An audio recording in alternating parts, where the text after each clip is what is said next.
The police officer looked at me like I was some common criminal. My hands were zip-tied behind my back, and I was sitting in the dirt next to my own private lake.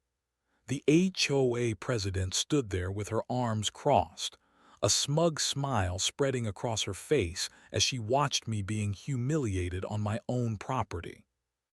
"You cannot fish here anymore," she said, her voice dripping with fake authority. "This lake belongs to the community now." I stared at her in complete disbelief. This was my land. I had the deed. I had the surveys. I had spent my life savings turning this place into my dream ranch. But there I was, being treated like a trespasser on property I owned outright. That moment changed everything. Because what that HOA president did not know was that her little power trip was about to cost them $1.2 million. After 25 years of grinding through corporate life, I finally did it. I bought my dream property, a beautiful ranch with 43 acres of rolling hills and the most pristine private lake you have ever seen. The water was crystal clear, fed by natural springs, and surrounded by old oak trees that had been standing there longer than anyone could remember. Every morning I would walk down to that lake with my fishing rod and a cup of coffee. The mist would rise off the water as the sun came up, and for the first time in my adult life, I felt true peace. No meetings, no deadlines, no traffic. Just me, the fish, and 43 acres of pure freedom. I had poured everything into this place. My savings, my retirement fund, even took out a second mortgage to make the improvements I wanted. I built a small dock, installed a proper septic system, and renovated the old farmhouse until it was perfect. This was not just property to me. This was my sanctuary, my reward for decades of hard work. The lake was the crown jewel of the whole operation. The previous owner told me his grandfather had stocked it with bass back in the 1940s, and those fish had been thriving ever since. I would sit out there for hours, watching the water ripple in the breeze, feeling like the luckiest person alive. About a mile down the road, there was a newer development called Sunset Ridge Estates. It was one of those cookie-cutter HOA communities with identical houses and perfectly manicured lawns. The kind of place I had specifically moved out here to avoid. But they seemed harmless enough, and their property line was clearly marked with a fence that ran along the eastern edge of my land. Sometimes I would see people from the development walking along their side of the fence line, looking out at my lake. I figured they were probably jealous. Who would not want waterfront property instead of being stuck in a suburban maze with rules about what color you could paint your mailbox? I always waved when I saw them. I believed in being a good neighbor, even if I preferred my privacy. They usually waved back, though some of them would stop and stare a little longer than seemed polite. I did not think much of it at the time. I assumed they were just admiring the view. The fishing was incredible.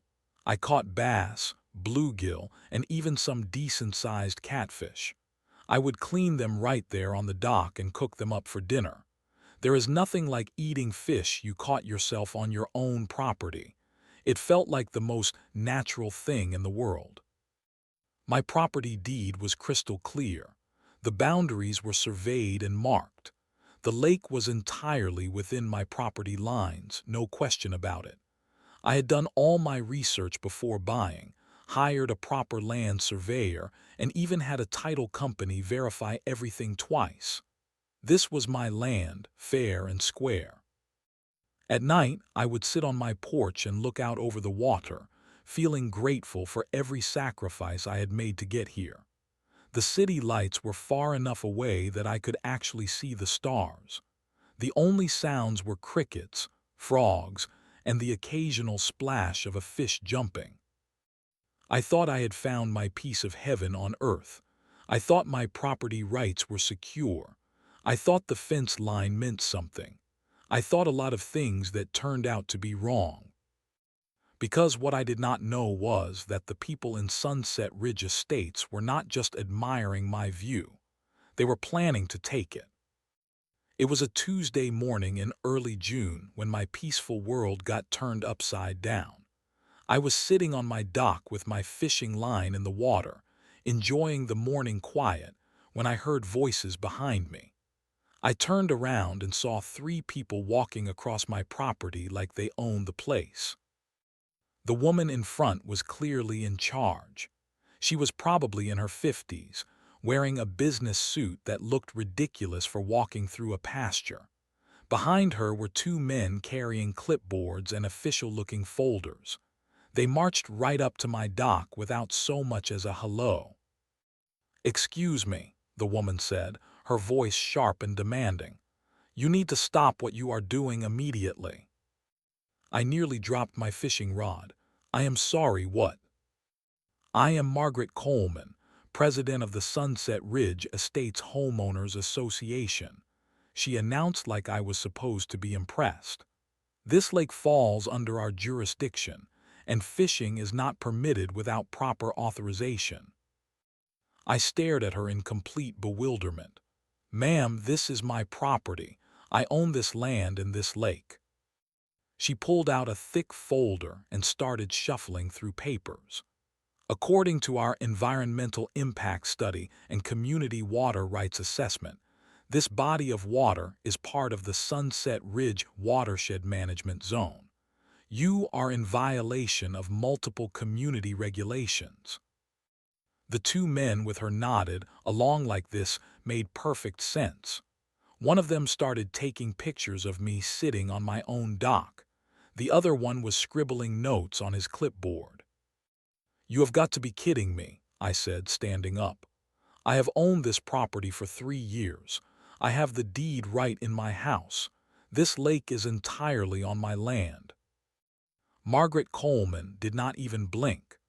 "Property lines do not supersede environmental protection ordinances and community water management policies.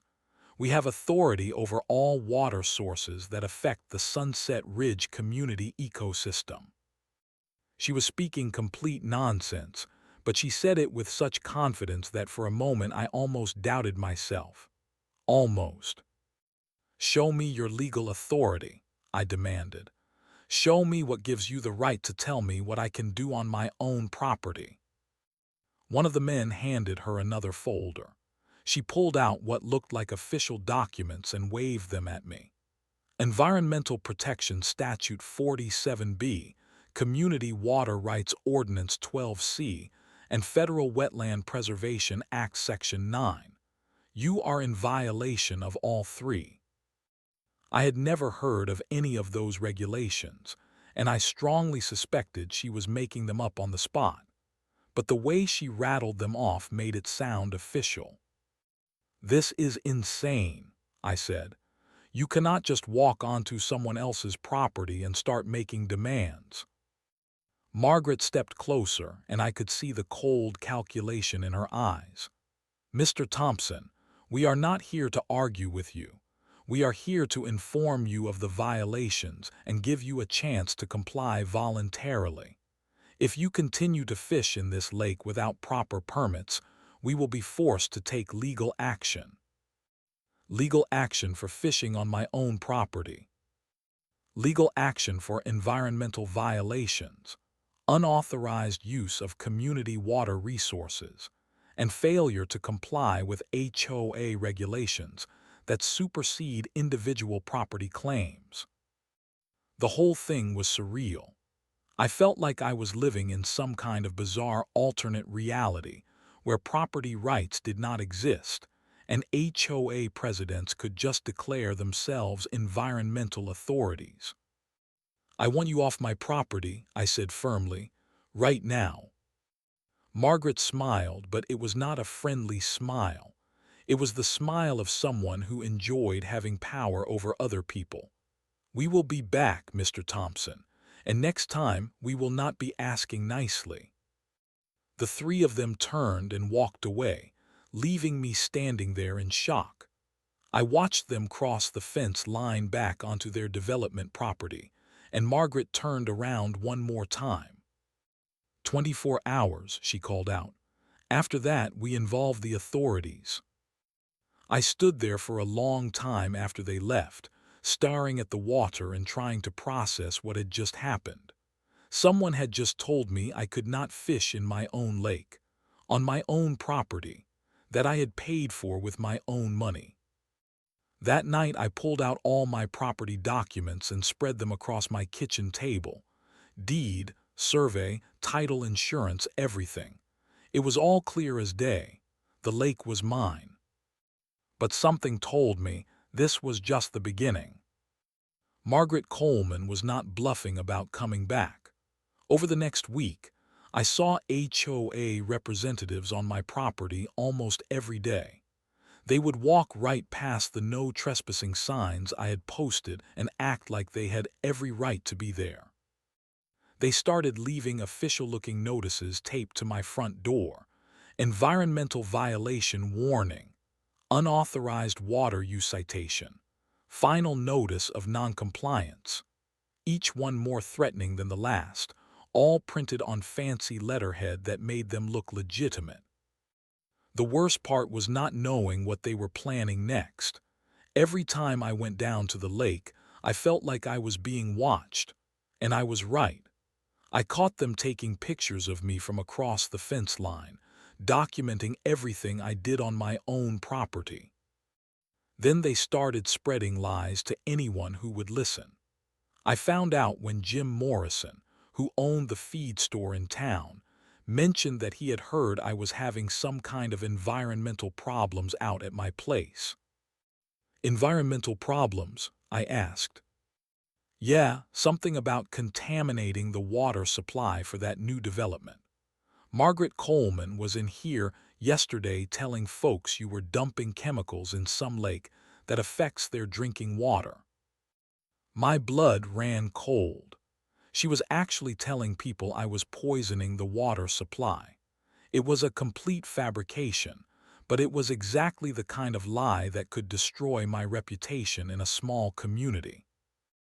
I tried to set the record straight wherever I could, but the damage was already spreading. People started looking at me differently in town. Some folks I had known for years suddenly seemed uncomfortable around me. The harassment escalated every day. They started sending certified letters threatening legal action. They filed complaints with the county about alleged environmental violations. They even contacted my insurance company claiming I was operating an illegal fishing operation. But the worst day was when they called the police. I was sitting on my dock early one morning, just like I had done hundreds of times before, when I heard sirens.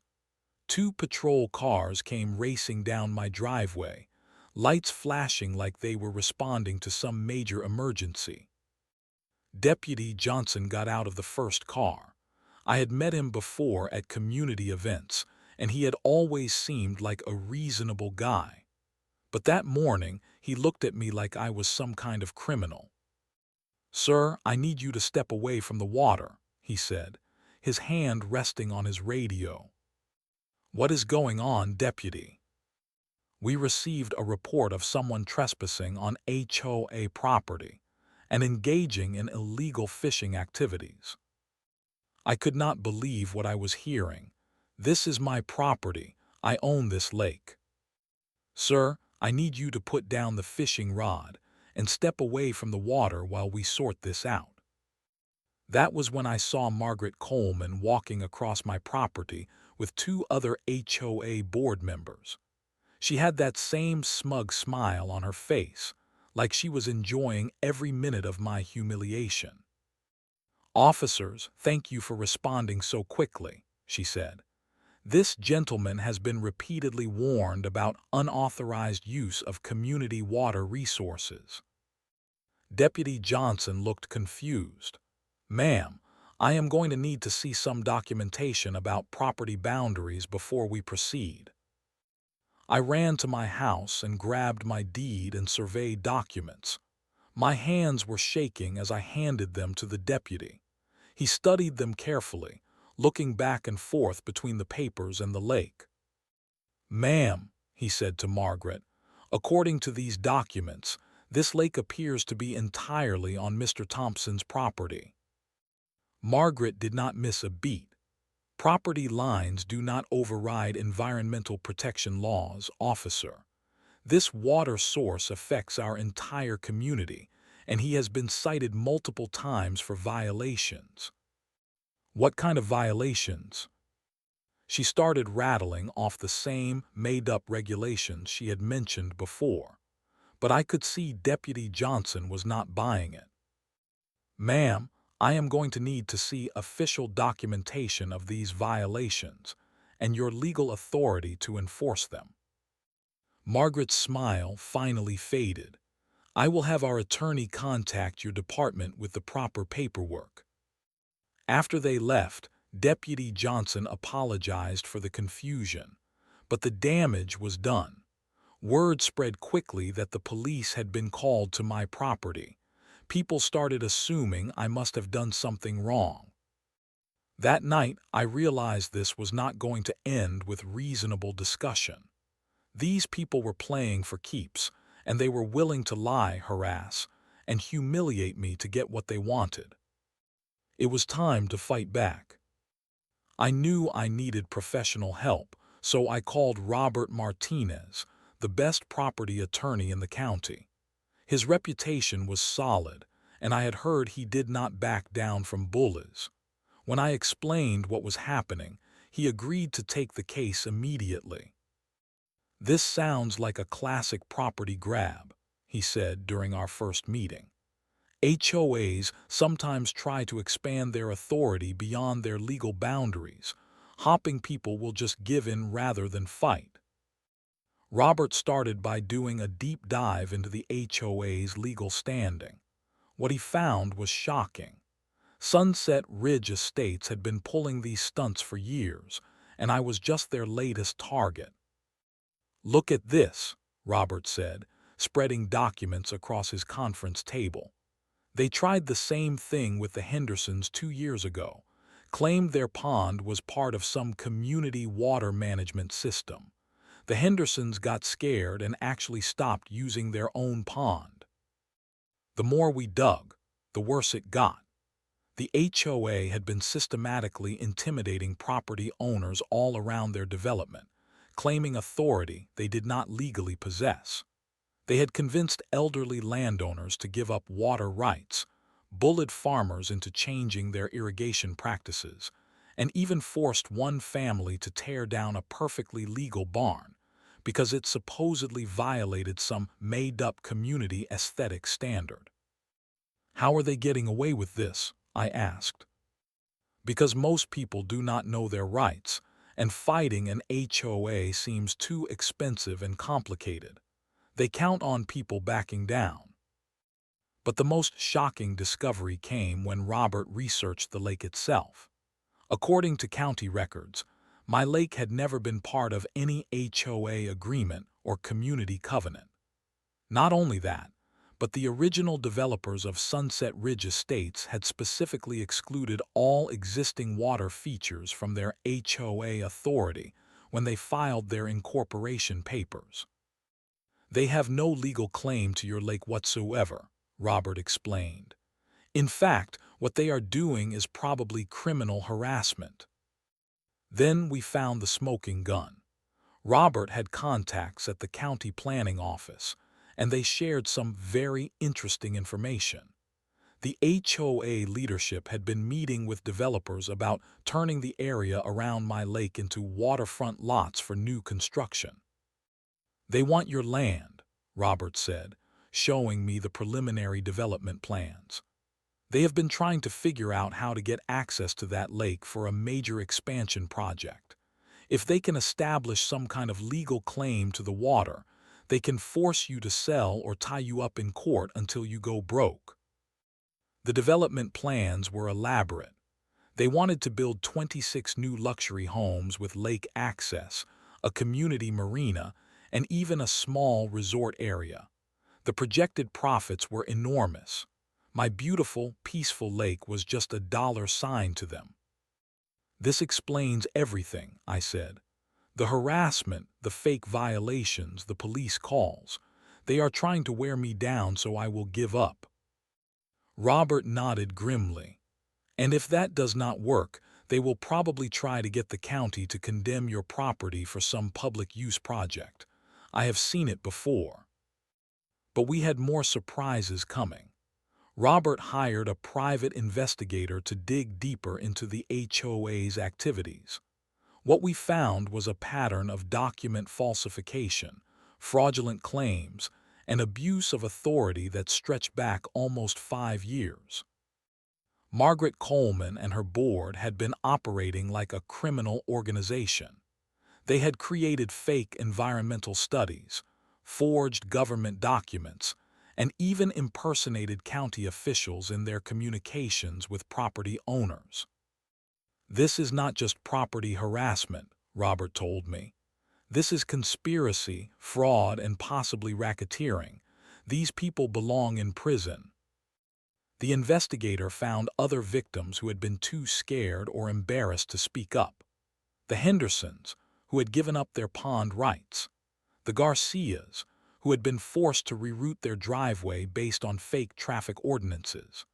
The elderly widow, Mrs. Patterson, who had been bullied into paying $5,000 in bogus fines for her flower garden supposedly violating community standards. We have enough evidence to destroy them, Robert said, but I want to be thorough. If we are going to do this, we are going to do it right. The more evidence we gathered, the angrier I became. These people had been terrorizing my neighbors for years, using fear and fake authority to steal property rights and extort money from hardworking people. But I also felt something else growing inside me. Confidence. For the first time since this nightmare started, I knew I had the upper hand. Margaret Coleman and her criminal organization had picked the wrong target. What do we do next? I asked Robert. He smiled, and it reminded me of a shark sensing blood in the water.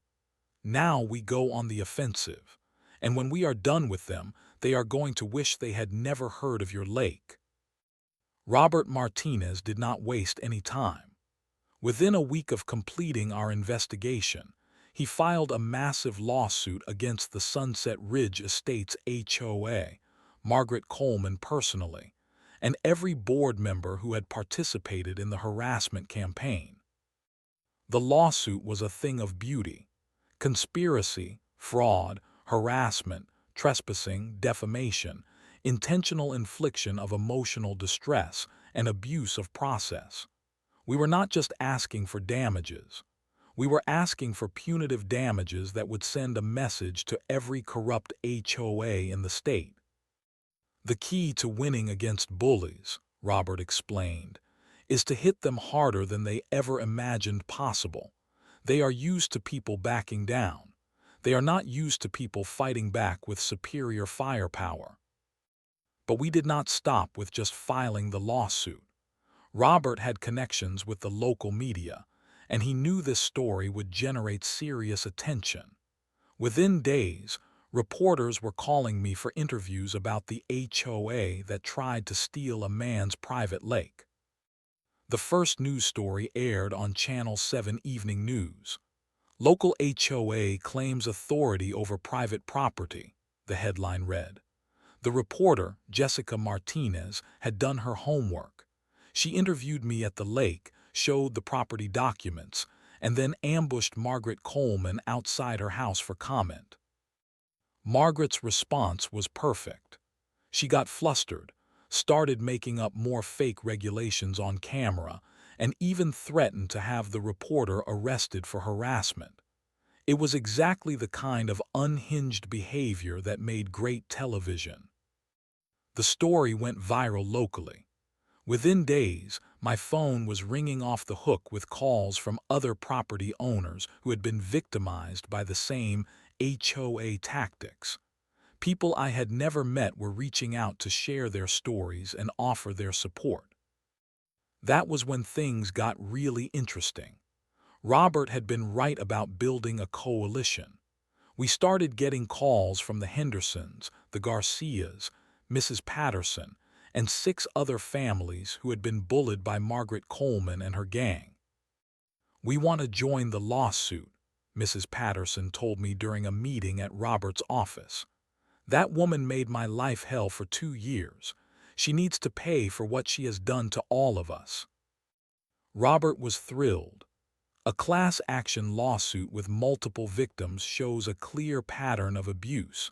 It makes the case much stronger and the potential damages much higher. The amended lawsuit was even more devastating than the first one. 9 separate victims, dozens of documented incidents of harassment and fraud, and enough evidence of criminal activity to keep the district attorney busy for months. But Margaret Coleman was not going down without a fight. The HOA hired their own attorney, some expensive guy from the city who specialized in defending corporations against lawsuits.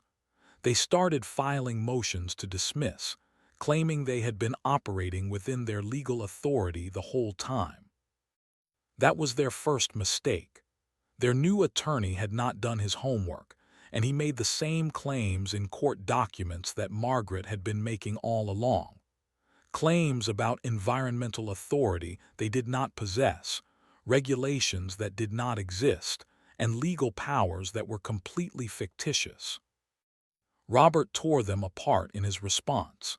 He attached copies of the real environmental regulations, showed that none of the claimed ordinances actually existed, and provided documentation that the HOA had never been granted any authority over properties outside their development.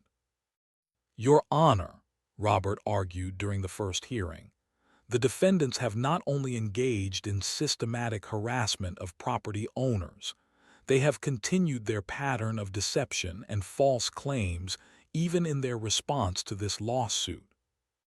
The judge was not impressed with the HOA's legal theories.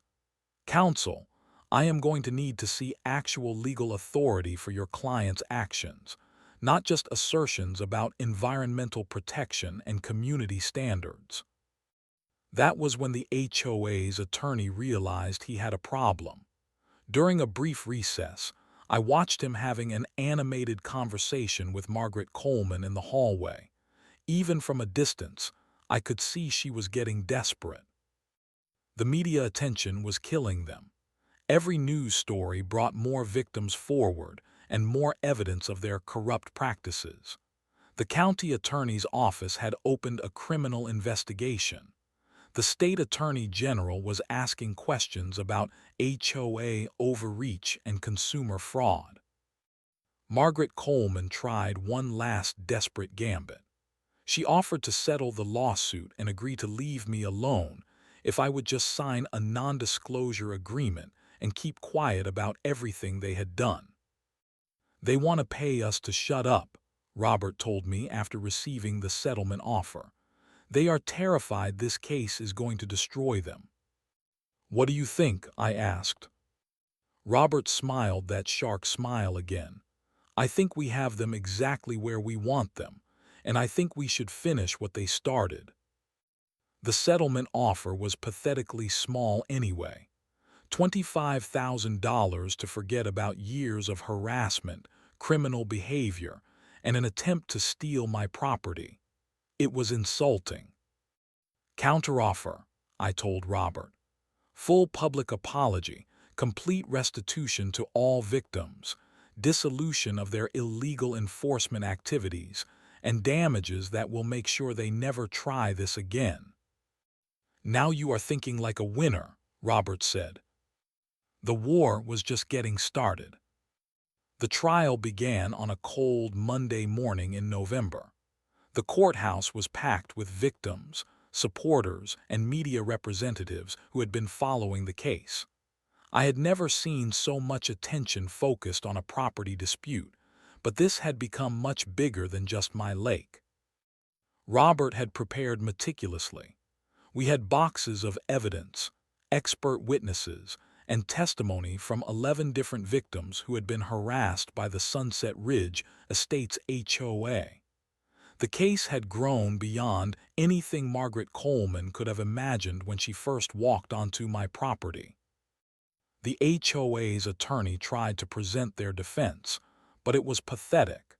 They claimed they had been acting in good faith to protect the environment and community standards. They insisted their authority was legitimate, even though they could not produce a single valid legal document to support their claims.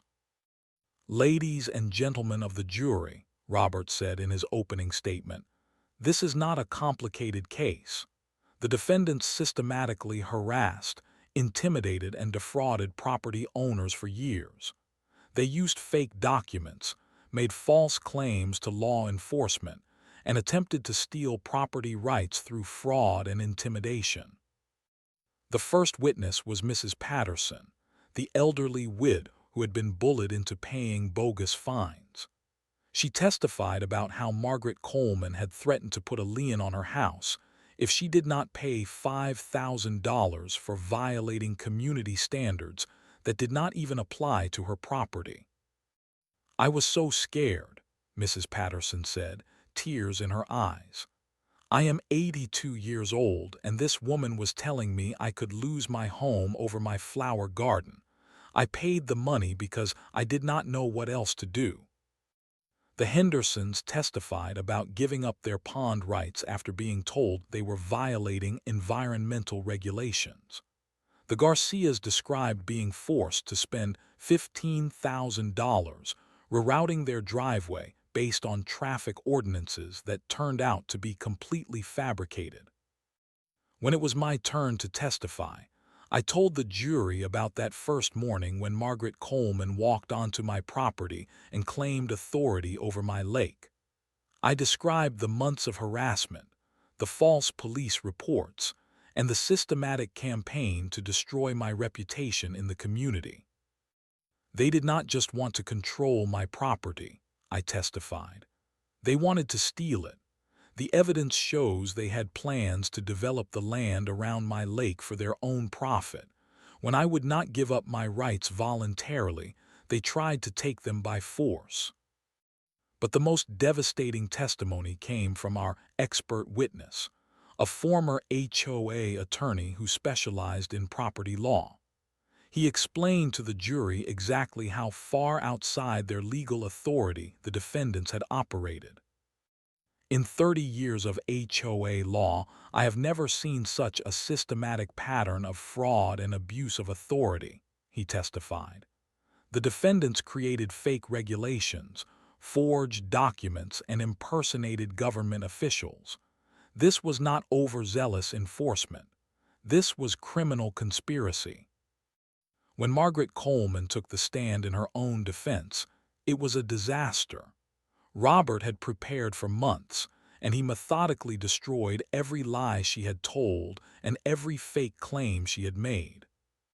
"Ms. Coleman, you testified that Environmental Protection Statute 47B gave you authority over Mr. Thompson's lake. Can you show the jury where this statute exists?"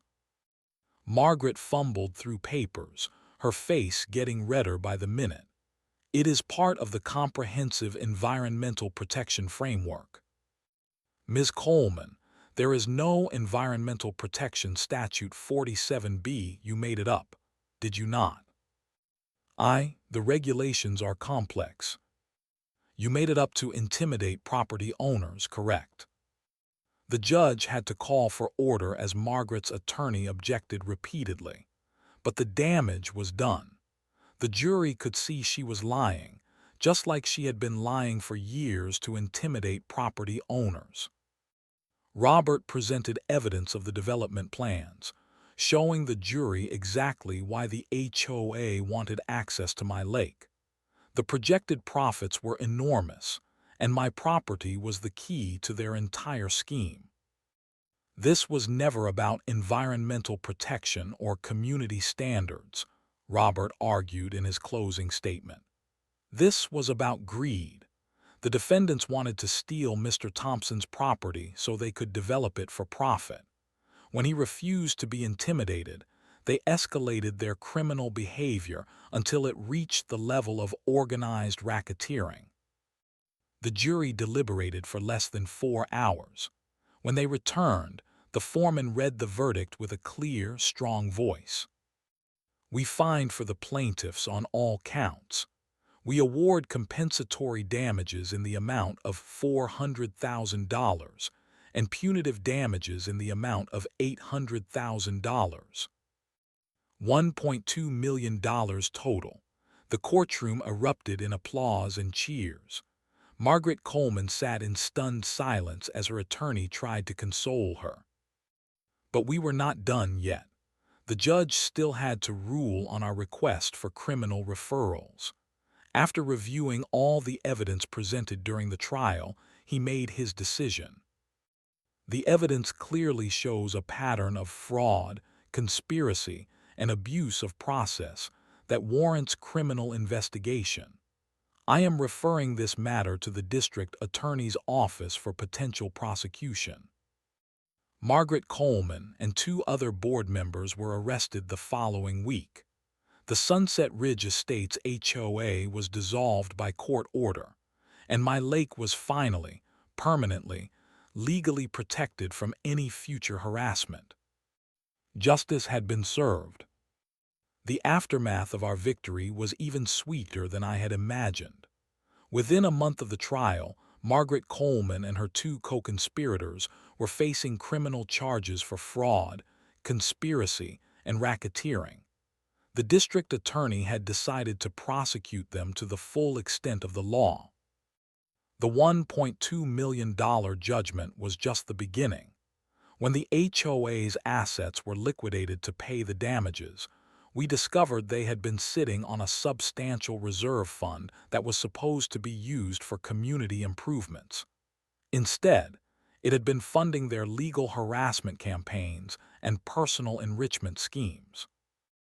Every victim in our class action lawsuit received full compensation for their damages, plus additional money from the punitive award.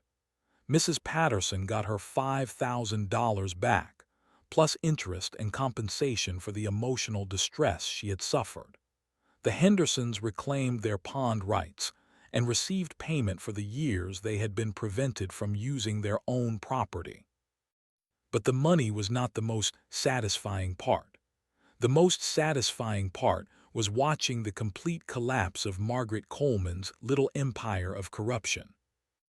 The criminal trial made headlines across the state. Margaret Coleman, who had once strutted around like she owned the entire county, was convicted on multiple felony counts and sentenced to 3 years in prison. Her co-conspirators received shorter sentences but still faced serious consequences for their actions. The Sunset Ridge Estates development was thrown into chaos. With their HOA dissolved and their leadership in prison, property values plummeted. Many residents decided to sell and move elsewhere, tired of being associated with the scandal that had made national news. As for me, I finally got my peace back. I returned to my morning fishing routine, but now it felt different. Better. Every time I cast my line into that crystal clear water, I knew that no one could ever take it away from me again. The legal victory had not just protected my property.